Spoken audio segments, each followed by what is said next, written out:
Alessandra and Edgar travel to the church to get married before they are intervened by her stepmother. However, whispers of a sinister plot involving missing women and a shadowy figure named William Lancaster begin to surface.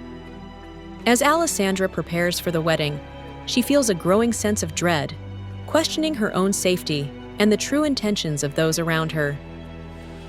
Will Alessandra be able to uncover the truth about the missing women and William Lancaster?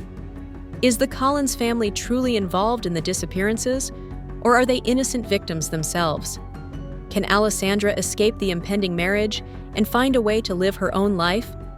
Will she find an ally in Edgar, her reluctant escort, or will he betray her?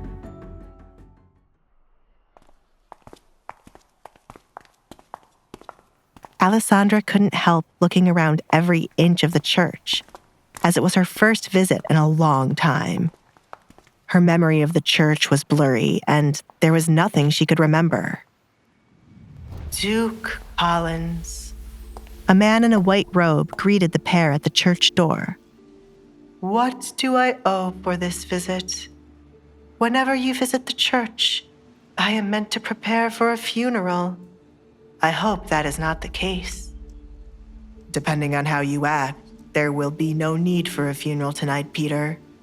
Edgar greeted the priest. No blood must be spilled in the church, Edgar. You cannot do it again. Peter glared at Edgar. Edgar created havoc in the church when he stormed in to kill a man. That was your fault for hiding a man who committed murder. If you had brought him out as I requested, church would not have been a mess. How awful of you to let such a thing happen. Edgar twisted the situation. Meanwhile, Alessandra was surprised to hear Edgar killed someone in a church. How many times was she going to be surprised by his actions the more she got to know him? Why are you here, Edgar? There is no one here but the priest, and I am certain they did not kill anyone or commit any other crimes. Peter wanted nothing more than to get rid of Edgar as soon as possible. Trouble followed wherever Edgar Collins went. I am here to get married. I would like for you to perform the ceremony right away. Peter's eyes drifted back and forth between Edgar and the woman hiding her face. After a moment of silence, he started to laugh.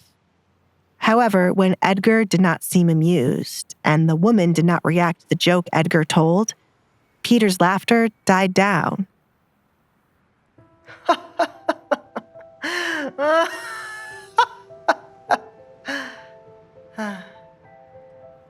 Why didn't the two of you laugh? Are you seriously here to get married? Do you think I would waste my time coming here for a joke? I don't like to waste my time, Peter. Can you do it?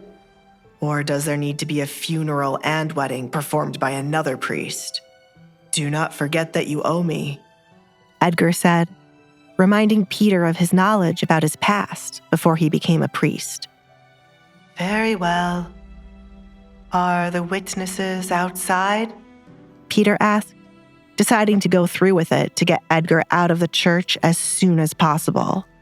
You are the witness, Edgar replied.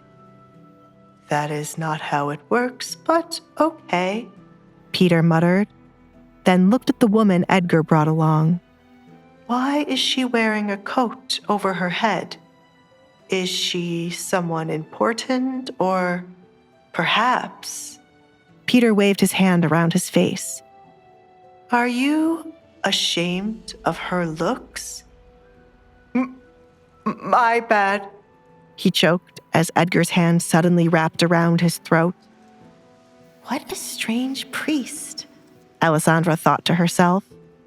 One thing was for certain, her wedding night could never be forgotten. The air grew thick with tension as Edgar's grip tightened on the priest's throat. Alessandra, hidden beneath the cloak, watched in growing horror. This was not the wedding she had envisioned. This was a descent into chaos, a marriage born of desperation and shrouded in secrets. Will Edgar kill the priest, What secrets does Edgar hold that give him such power over the church? What will happen to Alessandra now that she is bound to this dangerous man?